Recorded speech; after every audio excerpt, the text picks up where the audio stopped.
because of their skin color and their lack of privilege. I was shaken when one of them spoke about how our community treated them with disrespect and despair because of their skin color and their race of life. And suddenly, the course of my vision and life changed. I may not be too blessed and too powerful enough to raise this cause, but I am carrying with me my platform to be an ally and to be an advocate for quality and inclusive education, including the marginalized and indigenous sectors. As a candidate of Mr. Bataan, I stand firm and proud to wear this title with purpose, because I believe that the future is not built by leaving people behind. It's built by lifting everyone forward. I do believe that education is not a privilege, but this is the basic human rights. Thank you. Thank you very much, Jason Lopez. We will have at least 2 segments that our candidates will have their chance to speak up in front. And that will be this segment, which is the advocacy, and our question and answer version later. And from that, until with that, we're requesting everyone to please refrain from any noise while our candidates are answering or speaking in front. Thank you very much, everyone. Thank you, Lord, for reminding our audience. This time around, ladies and gentlemen, we are going to announce the People Choice Awardee, awarded to the candidate who has garnered the highest number of ticket votes from you, our audience. And the People's Choice Award goes to Mr. Bataan. Mr. Bataan, number 10, Charles Williams.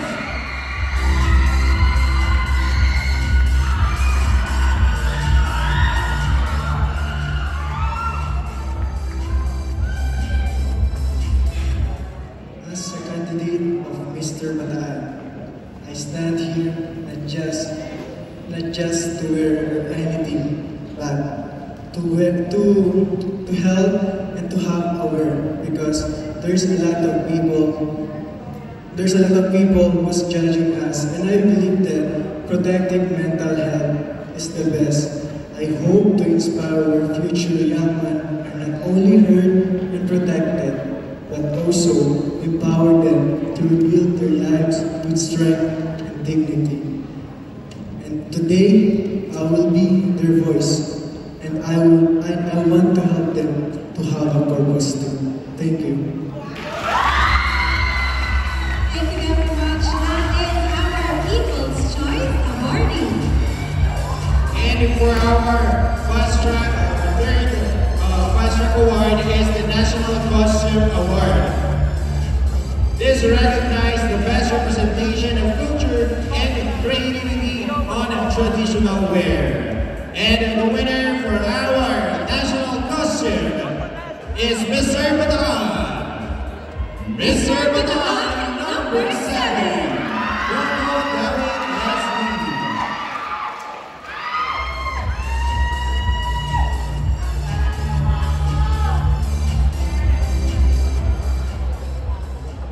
Manggodia Yugtu, our indigenous brothers and sisters. We must amplify the voices of the Aitang Magbugon community in Mariveles and other indigenous groups across Bataan, whose cultural heritage and contributions have long been marginalized. These communities are not only an integral part of our nation's history, but also vital to its future. Manggodia Yugtu, Kami.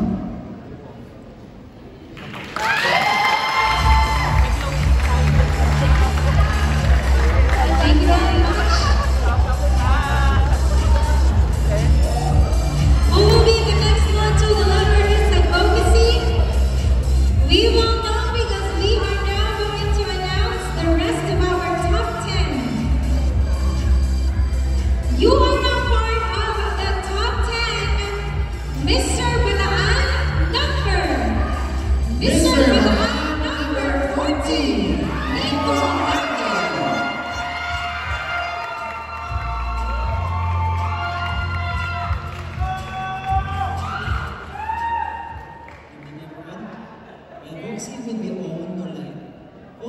is a movement for self-love and acceptance, empowering individuals to love their authenticity, challenge beauty standards, and protect mental well-being.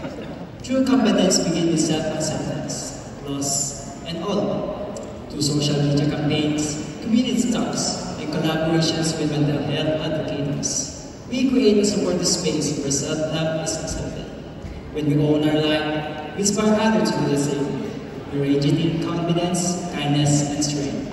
Just own your life, love yourself, and shine brighter.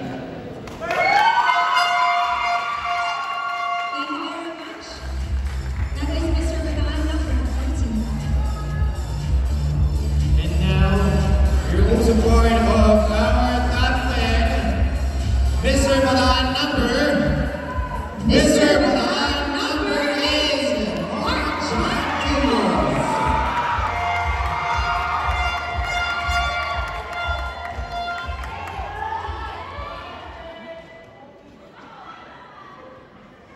As a candidate of Mr. Bataan, even though I'm straight man, I strongly support and have the desire to advance the support for men's mental health, to be accepting of any levels of masculinity among men, and to be accepting of any degree of emotional expressions among men is long overdue.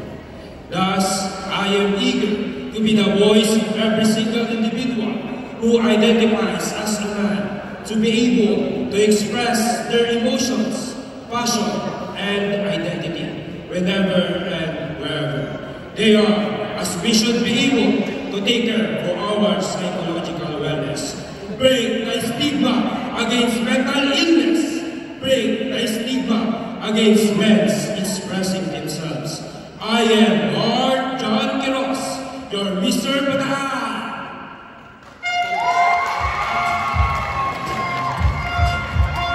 Thank you very much, Mr. Bataan number 8. Up next, move forward because you are in Mr. Bataan. Mr. Bataan number 9. Luigi Bautista.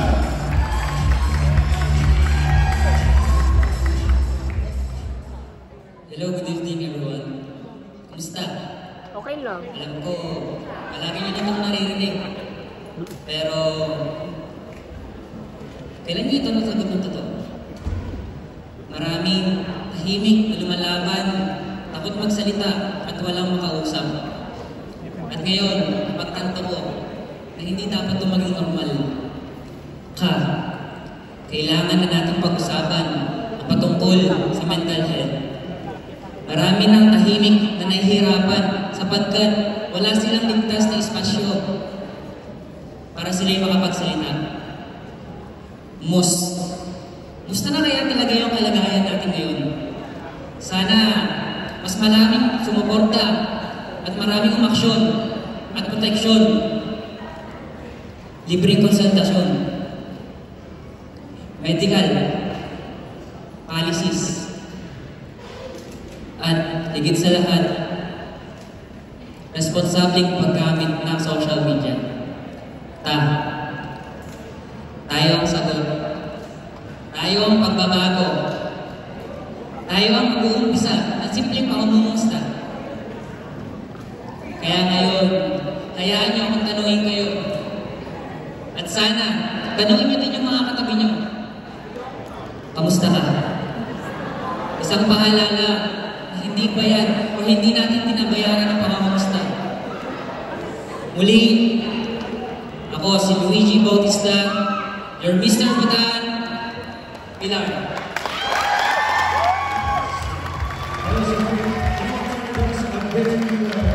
With the statement from Luigi, he gave his own abbreviation for the word kamusta. And thank you very much, Luigi. And up next, you're also part of our top 10. Clap for yourself, Mr. Bataan number, Mr. Bataan number 1.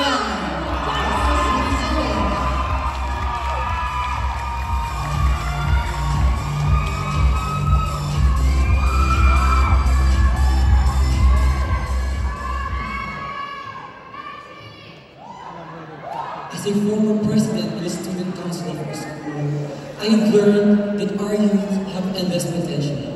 I saw the lack of knowledge and skills lead to poor decision making and failure. Being a leader taught me to maximize my skills and bring out the best in them. We can even foster their beliefs, give them opportunities, and teach them new skills. If we do this, we can expect responsible future leaders that can lead our country to success. Today, I'm standing before you, testifying that leadership empowerment is truly imperative. We must not wait for us to suffer and should do the right thing now.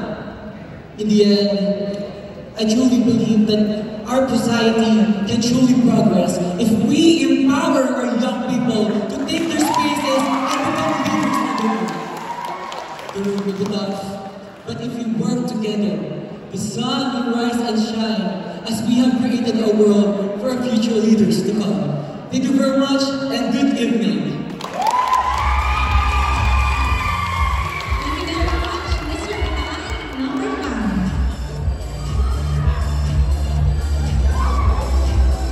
We have the next spot ready for you, Mr. Bataan. Mr. Bataan, number 6, Raymond Rizal.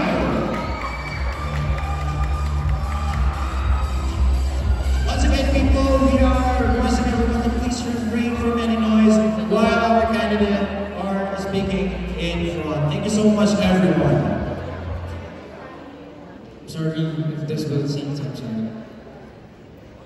If you cannot read, you cannot lead. Sounds harsh, but that is the truth. Ang kabataan ay hindi basta pag-asa lamang. Millions of children struggle to read. Some cannot recognize words, while others cannot differentiate the fact between the truth. I've seen this because I was a student teacher. I've seen students who struggle with reading.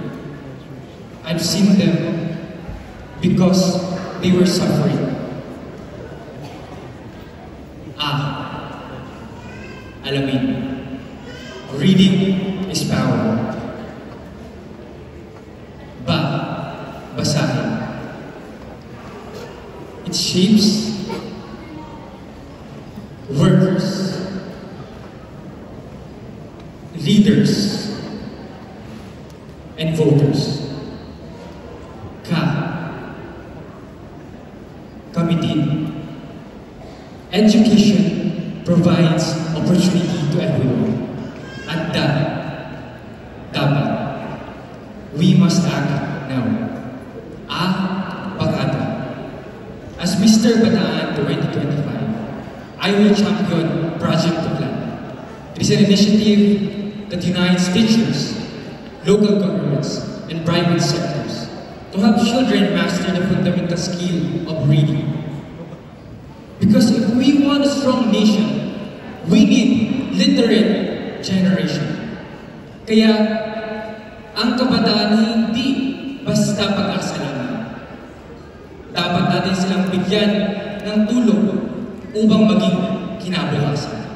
Maraming salamat. Thank you very much. That's Mr. Bataan, number 6. And now we're on to our 9th seed for our 9th spot. That's why I want to say, please claim your spot because you're the 9th spot, Mr. Bataan. Mr. Bataan, number 4, Michael Joe Suarez.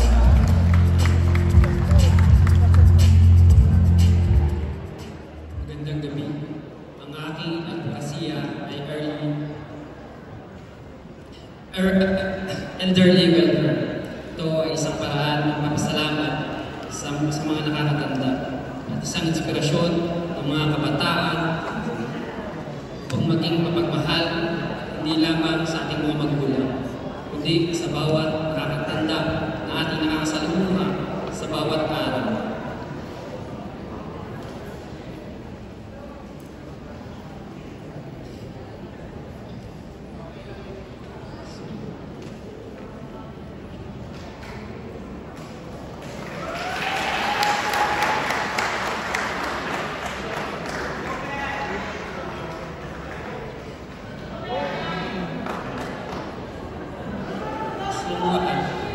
Ang aking advokasya ay elderly welfare. Ito ay isang paraan ng pagpapasalamat sa mga nakakatanda at isang inspirasyon sa mga kabataan upang igalang ang ating mga nakakatanda.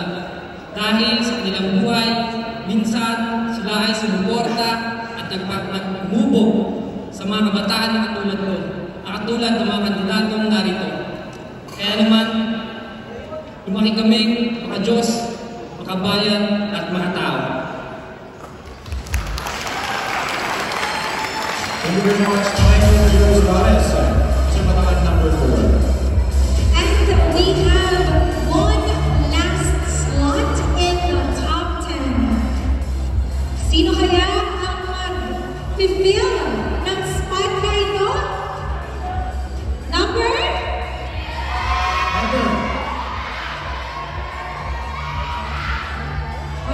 Claim your spot, Mr. Bataan. Mr. Bataan, number 11.